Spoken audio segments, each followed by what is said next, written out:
About this situation, you know what I heard? When people start getting uncomfortable and they start getting in fear, you know what they do? They start digging. When they start digging, they may not necessarily like what they see. So the ILA union boss, Harold Daggett, I started seeing a lot of rumblings about how much that longshoreman make, and it was only a matter of time before they started to come for Harold Daggett. Now, I didn't know how much he made, but apparently the New York Post did. So the New York Post basically did an article as well as a small miniature video, and so we're going to jump into the article after the video, and they start detailing the ILA's union boss and the type of lifestyle that he living, and it has to be a luxurious one. And once I seen Elon Musk tweet about it, I said, yeah, it's getting there. So this is him in a nutshell and the type of lifestyle that he lives. But the question that I have to ask you guys, and I know that you guys, the chat is my co-host for the show. And I want to ask you guys, does it matter? Think about that when you're looking at this. Does it matter how well he's doing? And should that affect how we feel or our thoughts about whether or not they strike, or if the longshoremen deserve 62% raises and then want to fight against automation? Check it out. Harold Daggett is the president of the International Longshoremen Association, a union that has effectively shut down 36 ports along the East Coast and the Gulf Coast. The ports are basically on strike because the workers there are demanding higher wages as well as a ban on automation. And that has drawn more scrutiny to Daggett, who is an outspoken figure. He's given interviews where he's threatened to, quote unquote, cripple the U.S. economy if the union doesn't have their demands met. And the Post obtained exclusive aerial photos taken by a drone of his very spacious home in New Jersey. The house in Sparta Township measures more than 7,000 square feet. It's got what appears to be an in-ground pool, as well as a very spacious patio, what looks to be a pizza brick oven. There was a Bentley park in front of a 5-car garage. Daggett once tried to put the home on the market. He tried to sell it for as much as $3.1 million, but then the home was taken off the market. The home is quite eye-catching, given that Daggett has cast himself as an advocate for blue-collar workers and spokesperson for the working man. And we know that he has at one time owned a yacht, and he has a salary that is reported to come out to around $900,000. Of course, Daggett has a pretty checkered history. We know that he was acquitted in federal court of having ties to the Genovese crime family. First of all, innocent until proven guilty in a court of law, and he beat the feds. He had his charges acquitted from being tied to the Genovese crime family. That's a boss right there. Hey, Puff, call Harold Daggett. Shar Kelly should have called Harold Daggett. He took the witness stand after federal prosecutors charged him and 2 others with racketeering. Of course, he was acquitted of those charges, as were other co-defendants. Daggett is 78 years old, and his co-defendants beat the charges. He's easily identifiable. He wears a very large, what looks to be a gold chain around his neck, and he's done interviews in which he's used the F word and used other salty language to describe his union's fight for what they consider to be their just demands. The port strike is now entering its 3rd day, and economists are warning that a prolonged strike could cause billions of dollars in damage to the economy, as well as shortages in goods such as electronics, medicine, European alcohol and beer, as well as auto parts. That's right. That is correct, Chris. And this man told y'all that Biden called him. What y'all thought, that he was a small fish? Biden got his phone number. They call him. Hey, Harold. What's going on over there at the ports? What, you thought that he was going to be living in a shack somewhere? You thought that he was going to be facing charges? That boy live in a 7,000 square foot house with yachts and Bentleys and everything like that. What, y'all thought that he wasn't going to be eating? Huh? I know he was pissed at the New York Times or the New York Post because they started doing some kind of expose on him. And he said that this is dangerous. This is absolutely dangerous. Let me share my screen. This is what the New York Post wrote up on him. They said that the union boss who threatened to cripple the economy lives in a luxe 7,000 square foot mansion. That's him. Harold Daggett, the union boss who has vowed to cripple the U.S. economy if ports don't ban automation and raise dock workers' wages sharply, had a Bentley convertible parked outside of his sprawling mansion in New Jersey this week.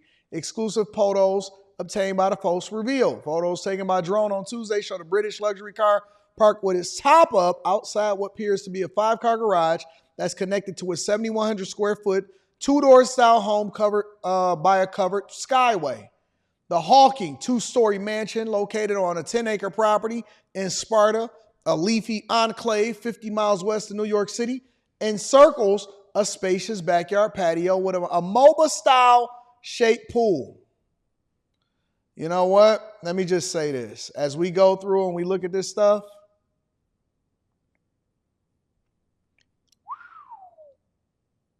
wow. That's a pretty sweet place, though. If I wind up building a personal home for myself, I am going to have covered walkways and stuff like that. Indoor pools, covered walkways, all of that. Again, I want y'all to ask yourself this question. Does it matter? Does it matter how rich he is, how successful he is, how big his house is? Does that change the dynamics of anything that is going on with the strike or the ports or the unions or anything like that? And my answer is this: absolutely not. It should not matter. And he jumped out there, and it's funny because I was looking at a Newsweek article over here, and he was basically saying that the New York Post was engaged in a smear campaign, an ugly smear campaign. He said it right there, after publishing images of his New Jersey home. It went on to say that the union boss who threatened to cripple the economy, blah, blah, blah, blah, blah. They said it was an ugly smear campaign and would not discourage Daggett or weaken the ILA's goal of negotiating the best deal. They go on to say publication of pictures of Mr. Daggett's home is reckless and places him and his family at great risk of personal harm. The letter wrote in the lawyers, Mr. Daggett has already received several threats to his life. The outlet must immediately remove these pictures from all versions of the article and refrain from any further publications of pictures of Mr. Daggett's home. And I agree. But as you can see, the New York Post does not care. They still published it, and they left it up, and they said, sue me. Holla at me. We don't really care about it. But let me just say this. I got a couple things that I want to say with regard to this. Number one, this is so dangerous. This is absolutely dangerous. For you to be out there with a drone, flying it over people's houses in order to document and basically show where people live, is crazy to me. It's crazy because you don't know what his investments are. You don't know how he invests his salary. You don't know if he got any other businesses. You don't know if his wife is just as successful. We don't know anything like that. That should have no bearing. And I hate when people start to personally attack somebody for the position that they hold professionally. You cannot personally attack somebody for something that they're doing professionally. I think that it's a dangerous game to play. I don't like the fact that the New York Post or anybody else start personally putting people at a disadvantage. And they know that this is an international story. This is a huge story. So to then publish his home and have drones flying over it and taking pictures and then irresponsibly putting it on the internet, I think it's dangerous. I think it's absolutely dangerous, and I don't agree with it. I don't like the fact, Google has a new tool. I don't know if it's new or not, but you have the ability to be able to blur your home out on Google Maps. All right. So if y'all haven't, y'all can research that. Maybe y'all can put it inside of the Patreon, inside of the Discord of how to blur your home and all of that, because I don't like the fact that people are easily able to find stuff. I think that this is stupid. It's irresponsible. And I don't think it has anything to do with union negotiations at all. I agree with them 100%. See, look, this is the type of stuff that you got to deal with. Idiots. It must be a 7-year-old. Oh, effing well, he didn't care if we didn't have supplies or jobs if they continued to go on strike. Think about that, Anton. Think about what? He's going to do the best thing for his members. If you're going to get mad, then get mad at the system that allowed for him to be able to unionize in the first place. But you can't get mad at him for doing the thing that's in the best interest of the members. That's the only power that they have. Now, I may not agree with it. I'm not a fan of unions at all. I'm not a fan of what unions have become today. But objectively speaking, that is the law. And we may not like it. And if you don't like it, then vote differently. If you don't like it, then vote for somebody that's more anti-union. It's not their responsibility to care about your well-being. It's your responsibility to put yourself in a position not to have to depend on them in order to care for your well-being. He don't owe you nothing. That don't mean that you can go and dox him. That don't mean that you can go to his home and start knocking on his door. What if somebody disagree with what you say and then they decided to go and dox you, or they call your job, or they go and knock on your door and disrupt your family? What if they go and start taking photographs of your daughter and your son and your kid? Does that have anything to do with your position professionally? You may be right, or you may be wrong. But that don't give nobody the right to invade your privacy and start to trespass on your property just because we don't have laws in place for air rights.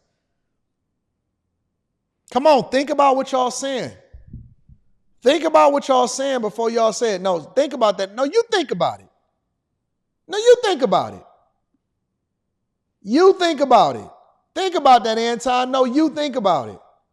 Nobody should be able to fly a drone over your crib and get the whole layout of your crib doing reconnaissance over your house. That's silly. What's wrong with y'all? Regardless of whether or not we agree with a strike or not, that has nothing to do with your personal safety. So you think that people should be able to have their personal safety at risk because you don't necessarily care for their lifestyle? I don't care that you poor. Should I put your stuff out there?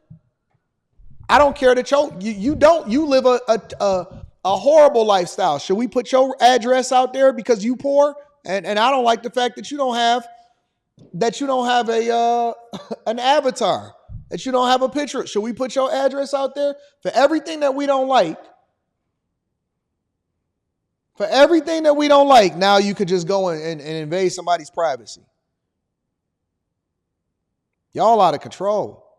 This social media era of people is out of control, bro. Out of control.